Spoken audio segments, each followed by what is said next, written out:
foto da apresentação, né, do trabalho, da importância da comunicação comunitária no combate à Covid, já começa com uma cena que foi desenvolvida durante o trabalho, né? O trabalho ainda está em andamento, e aí os jornalistas, no caso eu e o Bruno, fomos até uma UBS, a UBS Habiteto aqui de Sorocaba, para poder fazer alguns vídeos para intensificar, né, e incentivar a comunicação comunitária aqui na cidade.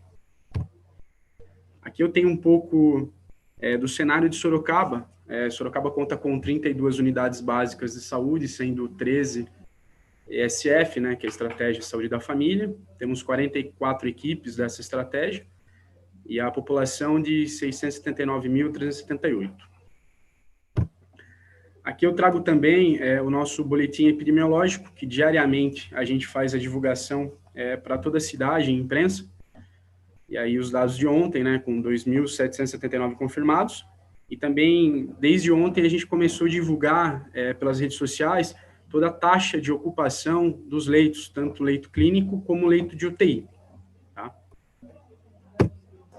Agora, falar um pouco do projeto. O interessante do projeto da comunicação comunitária é que ele nasceu de um outro projeto, né, aqui da atenção primária, em parceria com a Secretaria de Cidadania.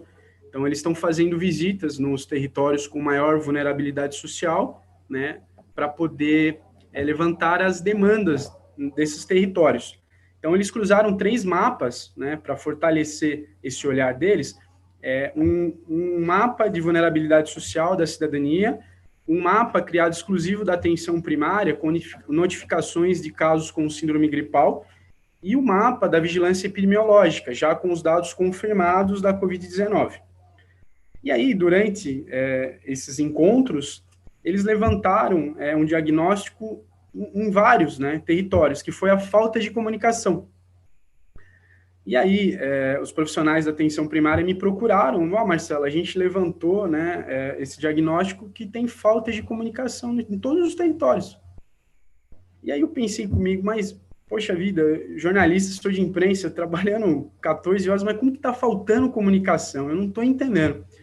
E por que eu não entendia que faltava comunicação? E aí eu vou explicar para vocês nesse próximo slide. A comunicação da Prefeitura de Sorocaba. A Prefeitura de Sorocaba hoje ela tem uma secretaria de comunicação, né? Então a gente trabalha com a assessoria de imprensa, com os jornalistas, a publicidade, que são os profissionais para poder fazer todas as artes, gráficos, as nossas redes sociais, o pessoal de eventos, e no caso aqui eu coloquei embaixo um jornalista exclusivo para assessorar a Secretaria da Saúde, no caso eu. Uma particularidade em Sorocaba é que trabalhamos com jornalistas setoristas. Então, hoje a gente tem um jornalista na saúde, um jornalista na educação, tá? E os demais jornalistas, eles dividem secretarias para poder estar cobrindo.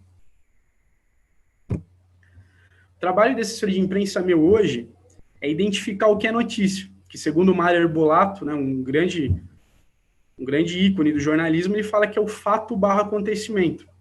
Então, normalmente, o meu trabalho é identificar a notícia, seja ela para humanizar, né, desde um grupo de alfabetização criado na UBS, também como uma utilidade pública de vacinação. Então, eu identifico aquilo, tenho que fazer um release que nada mais é que a matéria jornalística. Esse release, ele é disparado para a imprensa da cidade. Então, ele vai ecoar no jornal impresso, nas TVs, nas rádios e também na internet. Além disso, esse material também é colocado no site de notícias da Prefeitura de Sorocaba e ele é repercutido nas redes sociais, né? Então, por exemplo, se a gente tem uma vacinação, a matéria que eu faço com as artes é repercutido na página da Prefeitura que tem 113 mil seguidores. É um número grande, né? Se a gente pensar assim, em propagar a informação. E nessa época da Covid, o que a gente também construiu foi um site exclusivo.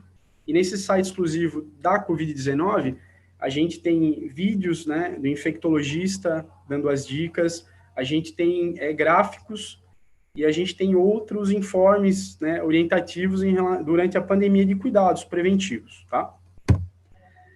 E aí, eu fiquei me questionando por que falta comunicação, né?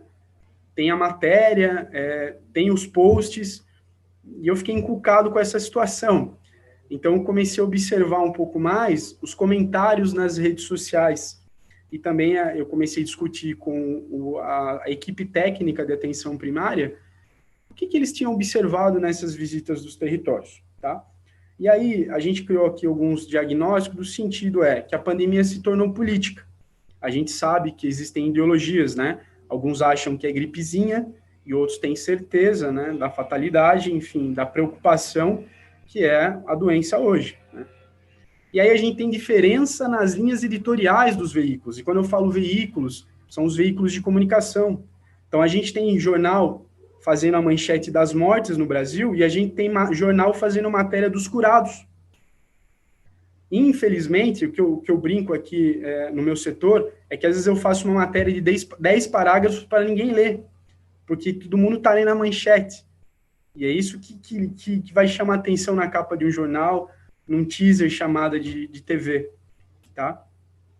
E aí a gente também tem outro item, que é a rejeição com o poder público. O que a gente observou? Que parece que eles partem do princípio como se o poder público mentisse. No início, quando a gente começou a fazer o boletim epidemiológico, a gente começou no dia 17 de março, a fazer um boletim epidemiológico com os dados. A gente só foi ter caso confirmado no dia 24, né? Então, a gente se antecipou no boletim, mesmo ainda sem ter um caso confirmado. E os comentários nas redes sociais eram que Sorocaba escondia casos, né? Então, era interessante o pessoal fazendo esse tipo de comentário, né, não acreditando no poder público. E daí, depois que começou a propagar mortes, mais casos, e aí alguns comentam falando que, na verdade, não são mortes de Covid, é que estão atestando Covid em qualquer morte. Isso é interessante observar os comentários, né, nas redes sociais. E outro perfil que a gente identificou foram as pessoas não informatizadas, né? Tem aquela pessoa que não sabe acessar um site exclusivo da Covid, não tem um Facebook, né? Às vezes a Dona Maria e seu João assiste apenas a TV ou só ouve o rádio, ou às vezes nem isso. E aí comecei a pensar, né, com todo o grupo, a gente começou a discutir como que a gente vai atingir essas pessoas. E eu comecei a pesquisar, a pensar um pouco mais sobre. E aí que a gente pensou no uso da comunicação comunitária. Porque a teoria de comunicação é simples, né? É o emissor, a mensagem e o receptor. É lógico que a mensagem não pode ter ruídos de comunicação durante esse percurso. Mas a gente precisava identificar como que a mensagem vai chegar a esse público que não acredita. Ou melhor, o desafio de fazer entender a gravidade da doença. E a comunicação comunitária é muito interessante porque ela traz transformação social, ela resgata a cidadania, a participação direta da população, o acolhimento e a educação social. Então, a gente teve ideia do quê? Ali um dos tópicos falam vídeos com a participação de personalidades conhecidas de cada território. Então, a gente fez um filtro desses líderes comunitários mais conhecidos para colocá-los dando as dicas de prevenção, né, dando as informações todas analisadas e revisadas por nós, Secretaria de Comunicação mais Secretaria de Saúde, para que eles falassem o conteúdo correto, mas que não fosse um vídeo oficial da prefeitura. Um vídeo saindo dos líderes, porque isso aí não ia trazer aquela desconfiança, sabe? Tem proximidade. Quando tem proximidade, eu prefiro confiar no que o líder do meu bairro está falando. Eu não quero acreditar na prefeitura. Então, isso foi um modo de começar a trazer a informação e fazer cada pessoa dessa entender, né? E aí, outra ideia que a gente teve é que essa ação toda tem parceria também com a Secretaria de Cidadania. E a Secretaria de Cidadania tem 12 CRAS na cidade, que é o Centro de Referência e Assistência Social. Eles possuem grupos de WhatsApp de cada região.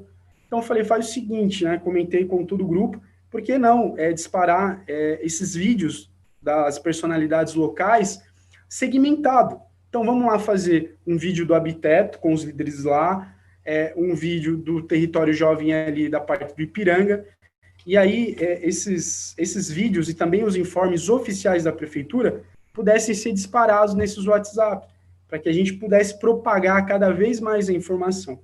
Então, aí a gente pensou como atingir essas pessoas. Então, vamos pensar em recursos que que sejam mais efetivos, porque a gente sabe que tem toda uma estrutura de Secretaria de Comunicação e mesmo assim a gente não consegue fazer 100%. Então a gente pensou em carros de som, fizemos áudios para as comunidades distribuírem. É o Covidômetro, que nada mais é que é um cartaz personalizado de cada OBS que fala o tanto de casos na cidade e tantos naquela região, para poder conscientizar a comunidade.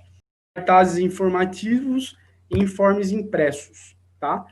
E aí, o que a gente pôde observar de resultados foi o resgate da participação popular, né? Além de despertar o interesse da comunidade sobre as informações de prevenção e combate à Covid-19.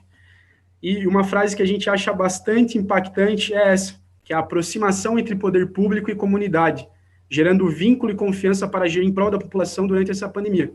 E o último, combater fake news, né? Porque a gente vive uma era de fake news hoje. Então, nada mais que informações revisadas pela Secretaria da Saúde para que possam ser propagadas por toda a cidade.